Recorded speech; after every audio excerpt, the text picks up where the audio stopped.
नमस्कार, न्यूज़ डंका के बात पते की में आपका स्वागत है। दुनिया भर में युद्ध चल रहे हैं, कई देश एक दूसरे के साथ भिड़ चुके हैं। ऐसे समय में भारत को चाहिए कि वो अपने इंटरेस्ट को बरकरार रख कर चले या फिर शांति से बैठ जाए, कुछ ना करे। इससे होगा यही कि भारत की साख बनी रहेगी और जो भी चर्निंग होगी, जो भी मंथन होगा, उसके अनुसार देश की आगे की भूमिकाएं तय करना काफ़ी आसान होगा। हालांकि ये सब हुए भारत को अब अपने एजेंडा को भूलकर काम करना अपनी अवसर गंवाने के समान है। ये सब भारत सरकार बड़े अच्छे से जानती है और इसी दिशा में भारत का काम जारी है।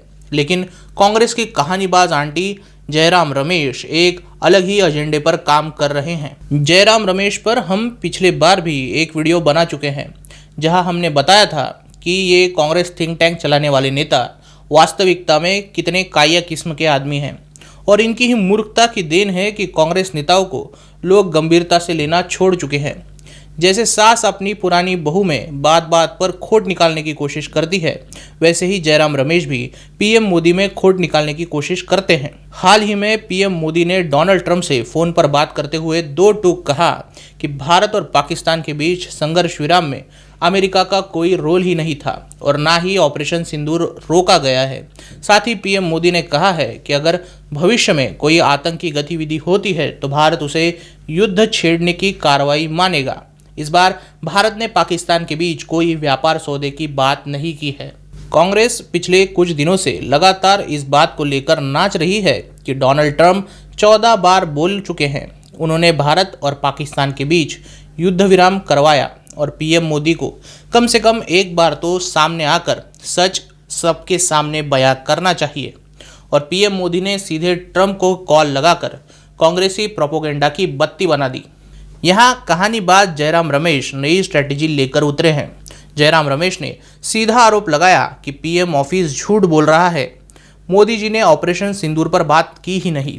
साथ ही जयराम ने कहा कि राष्ट्रपति ट्रंप ने बातचीत के बारे में जो कहा और हमने जो कहा है उसमें ज़मीन आसमान का फ़र्क है। उन्होंने भारत के साथ व्यापार और शस्त्र सौदे की बातें की है। ऐसा कहते हुए जयराम बाबू ने जेब से फ़ोन निकाला और डोनाल्ड ट्रंप के ऑफिशियल वेबसाइट से उनके फ़ोन कॉल डिटेल्स स्टेटमेंट्स में दिखाए। कांग्रेस की केवल मति मारी नहीं गई है, बल्कि कांग्रेस अति शीघ्र पतन की भी शिकार है। मोदी में नुस्ख निकालने के चक्कर में जयराम रमेश डोनाल्ड ट्रंप की वेबसाइट पर जनवरी की बातचीत के डिटेल्स दिखा रहे थे और आज जो दोनों में बातचीत हुई उसके स्टेटमेंट्स अब तक अपलोड ही नहीं हुए हैं। दोस्तों, जब प्रधानमंत्री मोदी ने डोनाल्ड ट्रंप को फ़ोन किया उस वक्त ट्रंप पीएम मोदी को खाने पर न्योता दे रहे थे। इस कॉल में मोदी जी ने ऑपरेशन सिंदूर की जानकारी देते हुए स्पष्ट किया कि भारत पाकिस्तान का युद्ध विराम किसी भी स्तर पर अमेरिका के दबाव में नहीं किया गया है। साथ ही मोदी ने अमेरिकी राष्ट्रपति को दो टूक कहा है कि भारत भविष्य में आतंकवाद को युद्ध की तरह ही देखेगा और सबसे महत्वपूर्ण बात यह रही कि भारत भविष्य में इस विषय पर मध्यस्थता नहीं चाहेगा। इसका नतीजा ये आया कि ट्रंप ने आतंकवाद के खिलाफ भारत के कदम का समर्थन किया है। इस बातचीत के दौरान पीएम मोदी को डोनाल्ड ट्रंप ने खाने पर बुलाया था। अमेरिका के राष्ट्रपति आपको न्योता दे और आप उसे ठुकराए, ये हो ही नहीं सकता। अमेरिका की सॉफ्ट पावर ही इतनी है कि कोई विकसनशील देश अमेरिकी राष्ट्रपति को नज़रअंदाज नहीं कर सकता, मगर पीएम मोदी ने किया।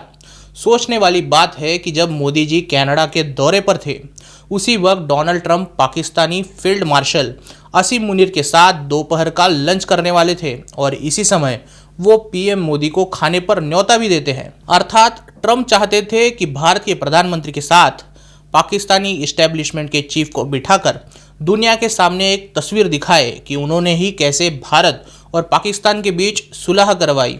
वो दिखाना चाहते थे कि उनकी डोमिनेंस। साथ ही वो पीएम मोदी पर सिंधु जल करार को फिर शुरू करने की कोशिश भी करते।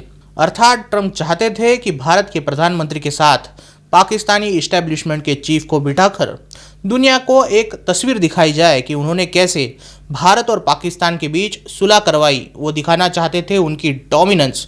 साथ ही वो पीएम मोदी पर जल सिंधु करार को फिर से शुरू करने का दबाव भी बनाना चाहते थे। ईरान और इजराइल के बीच युद्ध छिड़ चुका है। अमेरिका के हाथों में ईरानी रिजीम को गिराकर नए शासक को बिठाने की खुजली हो रही है। ऐसे में अमेरिका के फाइटर जेट्स पाकिस्तान की पश्चिमी सीमा पर उड़ रहे हैं। पाकिस्तानी एवैक्स के जरिए ईरान के सैन्य ठिकाने और मिसाइल ठिकानों की जानकारी इकट्ठा हो रही है।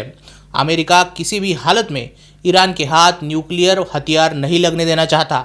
ऐसे में पाकिस्तान जैसा पिट्ठू काफ़ी काम आ रहा है और इस पिट्ठू की कुछ छोटी मोटी मांगे भी है। पैसा उसमें सबसे पहली मांग होगी जो अमेरिका IMF के लोन के साथ असीम मुनीर को रिश्वत के साथ देकर पूरी कर चुका है। लेकिन अब अमेरिका के जरिए पाकिस्तान भारत के साथ शांति और करार पूरे करवाना चाहता है। पाकिस्तानी फील्ड मार्शल ने अपने गोरे पापा को इस बात के लिए मनाया होगा कि वो PM मोदी के साथ उसे टेबल पर बिठाए, मध्यस्थता करे और सिंधु जल करार को फिर से शुरू कराए। लेकिन PM मोदी अलग ही शासक है जिनकी रीढ़ की हड्डी सीधी भी है और मजबूत भी। उन्होंने भारत के एजेंडे के साथ कोई भी समझौता न करते हुए डोनाल्ड ट्रंप के साथ बैठक को ठुकरा दिया। लेकिन जयराम रमेश मोदी जी से इतने आसक्त है कि वो मोदी जी के हर कदम पर ट्वीट करते हैं। फिलहाल वो और कांग्रेस के सभी छुड़भैया नेता ये सिद्ध करने में लगे हैं कि भारत की विदेश नीति कमज़ोर हो चुकी है और इसके लिए मोदी सरकार जिम्मेदार है। जबकि सच्चाई कुछ और है। आज दुनिया के एक छोर पर यूक्रेन और रूस का युद्ध शुरू है और भारत के संबंध दोनों देशों से अच्छे हैं।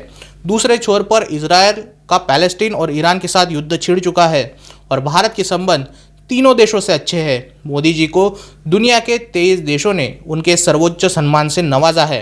कांग्रेसी नेताओं की मूर्खता से उनका राजकीय धरातल खत्म होते जा रहा है।